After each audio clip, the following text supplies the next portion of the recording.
23번째 세우살렘 성의 이동과 도성 전체를 소개.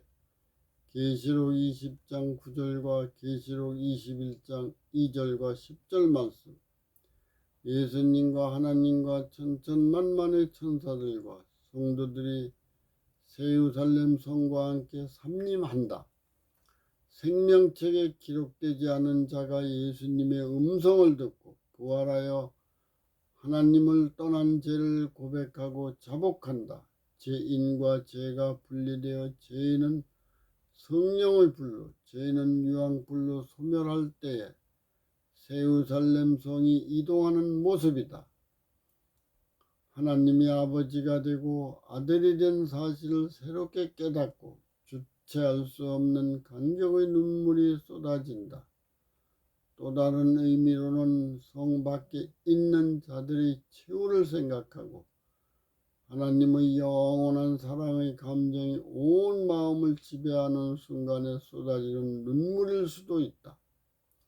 하나님께서 눈물을 씻어주시면서 다시 사망이 없고 애통과 곡하는 아픈 것이 존재하지 않는다. 세상에서 인간관계로 맺어진 모든 인연의 복잡한 사연이 사라지고 사상과 제약의 기억이나 흔적이 이 순간에 완전히 사라졌다고 위로해주고 체험하게 한다.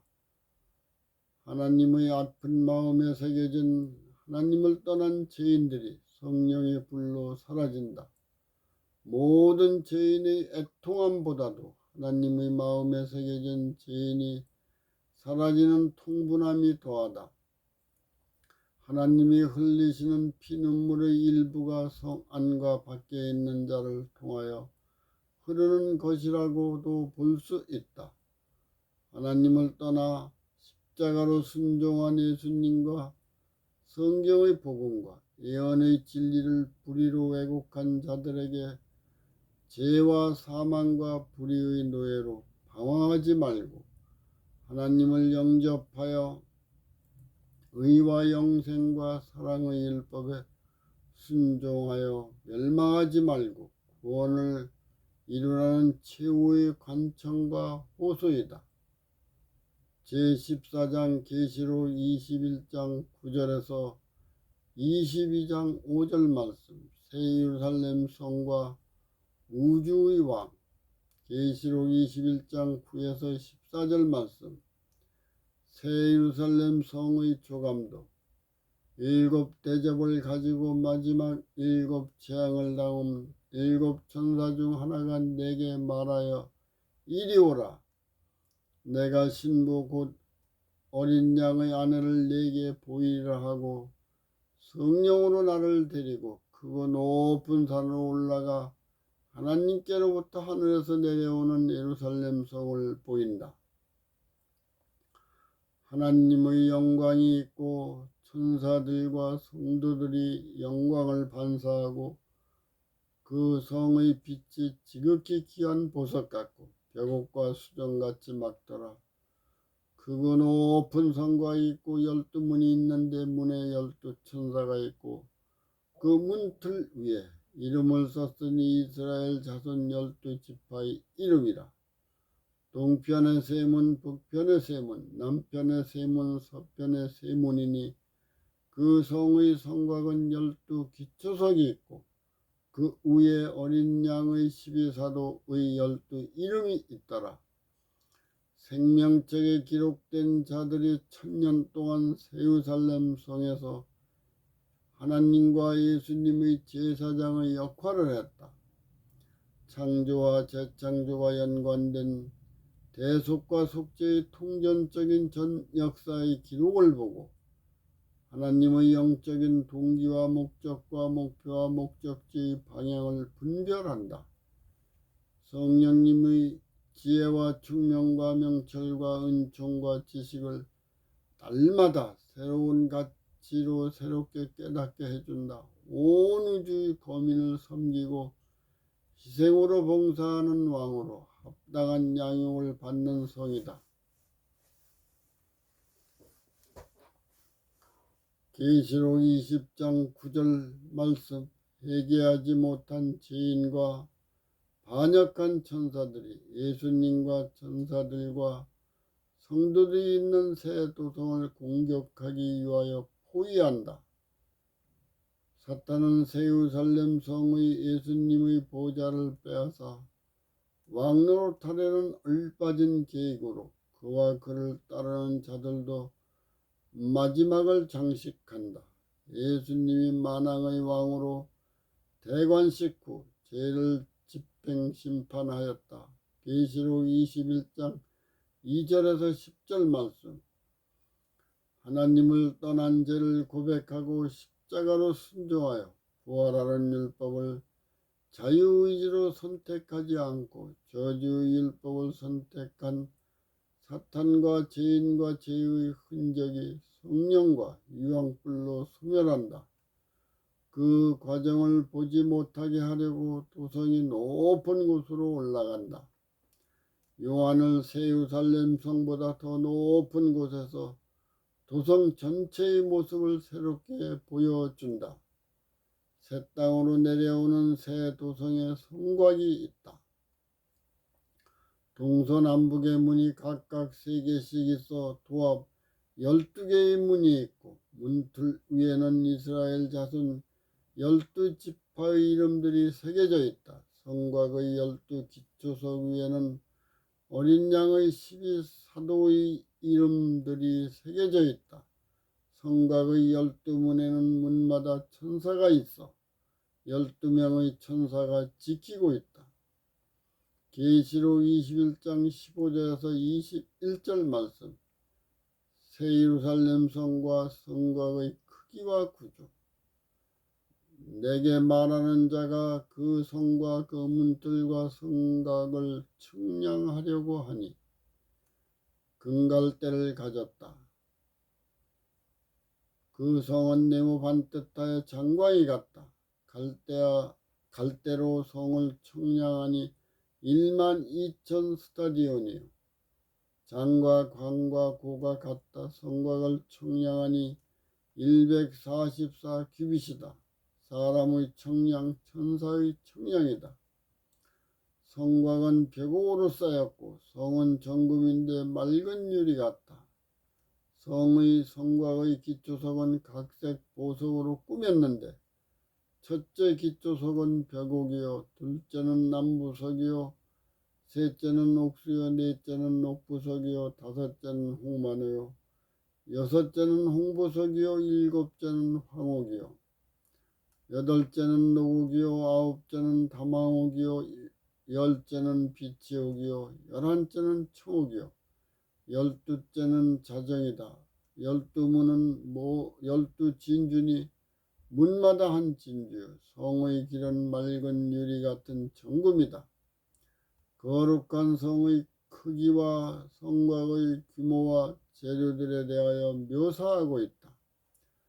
성곽의 기초석에 놓인 보석의 이름은 지상성소에서 사역하는 대제사장 가슴의 흉패의 보석과 연관된다. 이스라엘 12지파를 상징하는 보석의 이름과 일치하다. 생명책에 기록된 자는 보석과 같이 귀하고 하나님의 마음에 새겨진 아름답고 귀한 이름을 상기시킨다. 천국 백성의 모양을 귀한 보석으로 비유하고 표현했다. 거룩한 성과 성곽을 금갈대로 측량하고 보석들에 대하여 설명해 주고 있다. 네모 반듯한 새 예루살렘 성은 아름답고 광대하며 하나님과 예수님과 천천만만의 천사들과 성도들이 살고 있는 성이다. 그 도성을 하나님이 공중의 높은 곳으로 올라가게 하였다. 죄인과 죄의 모든 흔적이 소멸된 후에 땅으로 내려오는 이동식 성이다. 천사는 특별한 금막대를 가지고 도성을 측량했다. 새 예루살렘 성이 네모 반듯하여 가로와 세로와 높이가 같은 정육면체이다. 새 도성의 한 면의 길이가 로마 도량형으로 12,000 스타디온이다. 이를 계산해보면 1스타디온은 약 185m이다. 성의 한 면의 길이는 12,000 스타디온 곱하기 185m는 2220km가 되는 것이다. 새 예루살렘 성의 면적은 2220km 곱하기 2220km는 492만 8,400제곱킬로미터이다. 수치에 의한 성의 크기는 미국 땅 면적의 약 2분의 1이고 높이는 약 60만 층이 되는 거대한 성이다. 10이라는 숫자가 조직의 완전수라는 의미가 있듯이 새 도성은 한없이 넓고 높고 온 우주 만물을 사랑으로 통제하는 기능이 완전한 것을 상징한 표현일 수도 있다. 천사가 성곽을 청량하니 144규빗이다. 1규빗은 약 45cm이다. 이 수치가 성벽의 높이인지 두께인지에 대하여 말하지 않았다. 144 곱하기 0.5m는 64.8m이다. 거룩한 의미를 상징한 표현일 수도 있다. 요한은 이것을 사람의 청량 곧 천사의 청량이라고 설명했다. 따라서 우리가 생각하는 크기와는 전혀 다를 수 있는 것이다. 12 곱하기 12는 144이고 12 곱하기 12,000은 14만 4천이 살아서 승천하는 성도들과도 연관된 완전한 조직의 숫자로 표현한 것일 수도 있다. 성곽은 벽옥으로 쌓였고 기초석은 12보석으로 되어 있다. 성의 길은 정금인데 맑은 유리 같다. 문은 하나의 진주로 12문으로 되어 있다. 도성 전체가 맑은 유리처럼 투명한 보석으로 되어 있다. 보석 같은 성도들의 이름이 하나님과 예수님의 마음에 영원히 새겨져 있고 새 도성의 성곽 문 위에 기초석에 새겨져 있다. 성도들의 마음과 천사들과 거민들의 마음에도 새겨져 있다. 계시록 21장 22절에서 27절 말씀. 성전이 없는 새 예루살렘 성. 성소에는 지상 성소와 하늘 성소가 있다. 예수님이 보증한 지상 성소는 하나님을 떠난 죄를 고백하고 십자가로 순종하는 율법을 자유의지로 선택한 자가 하나님을 만나는 지상 성소에 와서 동물 희생 제물에 죄를 안수하고 죄인이 죽인다. 제사장이 동물의 피와 번제 의식으로 제사함을 믿는 자는 마음의 평강과 안식과 기쁨을 체험한다. 예수님이 대제사장으로 중보하시는 하늘 성소는 하나님을 떠나 죄를 고백하고 십자가로 순종하는 율법을 자유의지로 선택한 자는 예수님의 보혈로 죄와 사망과 불의의 권세가 사해지고 의와 영생과 사랑의 율법의 권세로 부활을 믿는 자의 마음이 하나님을 영접한 집이다. 마음에 예수님을 영접하면 마음과 육이 하나님의 성전이 된다. 하나님의 계명과 말씀과 율법을 떠난 자가 성령님의 초청에 응답하여 하나님을 떠난 죄를 십자가로 순종하신 예수님에게 고백하면 죄가 사해졌다는 보증으로 마음의 평강이 충만하다. 하나님을 영접할 수 있는 유일한 장소가 지상과 하늘 성전이기 때문이다. 예수님이 하늘 성소에서 대제사장으로 죄인의 죄와 사망과 불의를 사해주는 대속과 속죄의 사역을 하셨다. 중보와 중재와 변호를 해주시는 역할과 기능이 전부 성취되었다. 하나님과 예수님과 성도들의 관계가 완전히 회복되어 도성 안에는 성전이 없다.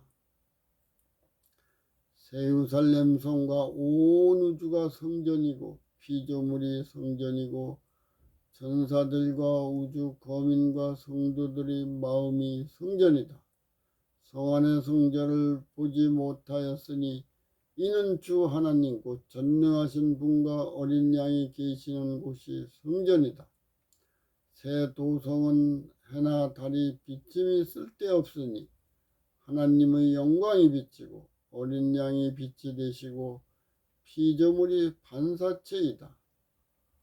만국이 그 빛 가운데로 다니고 땅의 왕들이 자기의 영광을 가지고 도성으로 들어온다.